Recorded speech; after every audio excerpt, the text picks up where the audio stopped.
Assalamualaikum warahmatullahi wabarakatuh. Halo semuanya, kami di kelompok 1 pada mata kuliah Dasar Kesehatan Lingkungan dengan dosen pengampu Ibu Yusini Ardila, SKM MPH, Program Studi Kesehatan Lingkungan Fakultas Kesehatan Masyarakat Universitas Sriwijaya. Jadi, kami di kelompok 1 ingin menjelaskan tentang penyebab banjir dan cara menanggulanginya dengan video berikut. Mohon disimak ya video berikut ini. Selamat menonton semuanya. Tahukah kalian tentang kerusakan lingkungan hidup? Nah, jadi gini loh, kerusakan lingkungan hidup dapat diartikan sebagai proses deteriorasi atau penurunan mutu lingkungan. Deteriorasi lingkungan ini ditandai dengan hilangnya sumber daya tanah, air, udara, punahnya flora dan fauna liar, dan kerusakan ekosistem lainnya. Kerusakan lingkungan hidup memberikan dampak langsung bagi kehidupan manusia. Salah satunya yaitu bencana alam banjir. Seperti yang kita ketahui, saat ini di Indonesia sedang terjadi beberapa bencana alam banjir di berbagai daerah, yaitu salah satunya di daerah Nusa Tenggara Timur, di mana para saudara-saudara kita telah mengalami kerugian yang sangat besar, mulai dari hancurnya tempat tinggal mereka, beberapa ruas jalan rusak akibat banjir, anggota keluarga mereka yang hilang dan meninggal dunia akibat dampak banjir tersebut. Tak sedikit masyarakat di sana mengalami kesulitan yang cukup besar dari dampak bencana alam banjir ini. Hari kedua banjir bandang masih melanda sejumlah wilayah di Nusa Tenggara Timur. Puluhan orang meninggal dunia dalam peristiwa ini. Memasuki hari kedua banjir di Provinsi Nusa Tenggara Timur, evakuasi terus dilakukan di Pulau Adonara, Flores Timur. Penyelamatan berjalan dramatis karena warga harus melawan arus air yang deras.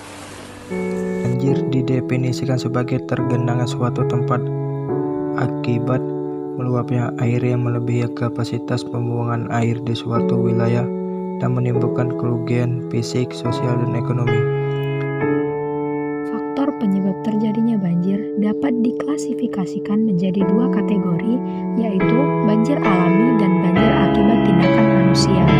Banjir alami dipengaruhi oleh cuaca, fisiografi, erosi dan sedimentasi, kapasitas sungai, kapasitas drainase, dan pengaruh air pasang. Faktor penyebab banjir oleh aktivitas manusia yang disebabkan oleh: yang pertama, adanya perubahan kondisi daerah aliran sungai atau das.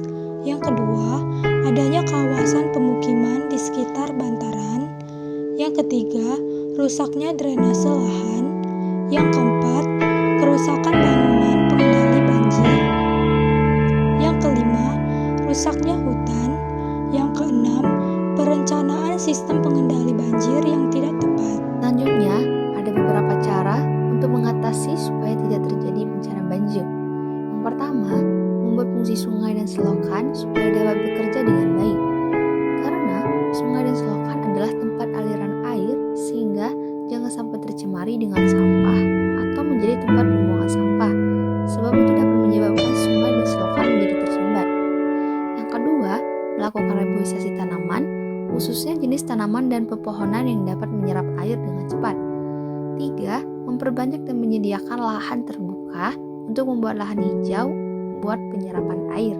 4. Berhenti membangun perumahan di tepi sungai karena akan mempersempit sungai dan sampah rumah juga akan masuk ke sungai. 5. Berhenti membangun gedung-gedung tinggi dan besar karena akan menyebabkan bumi ini akan semakin sulit menahan bebannya dan membuat permukaan tanah turun. 6. Hindari penebangan pohon-pohon di hutan secara liar dan juga di bantaran sungai, karena pohon berperan penting untuk pencegahan banjir.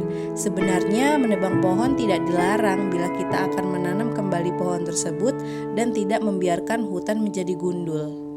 Kesimpulannya adalah banjir didefinisikan sebagai tergenangnya suatu tempat akibat meluapnya air yang melebihi kapasitas pembuangan air di suatu wilayah dan menimbulkan kerugian fisik, sosial, dan ekonomi.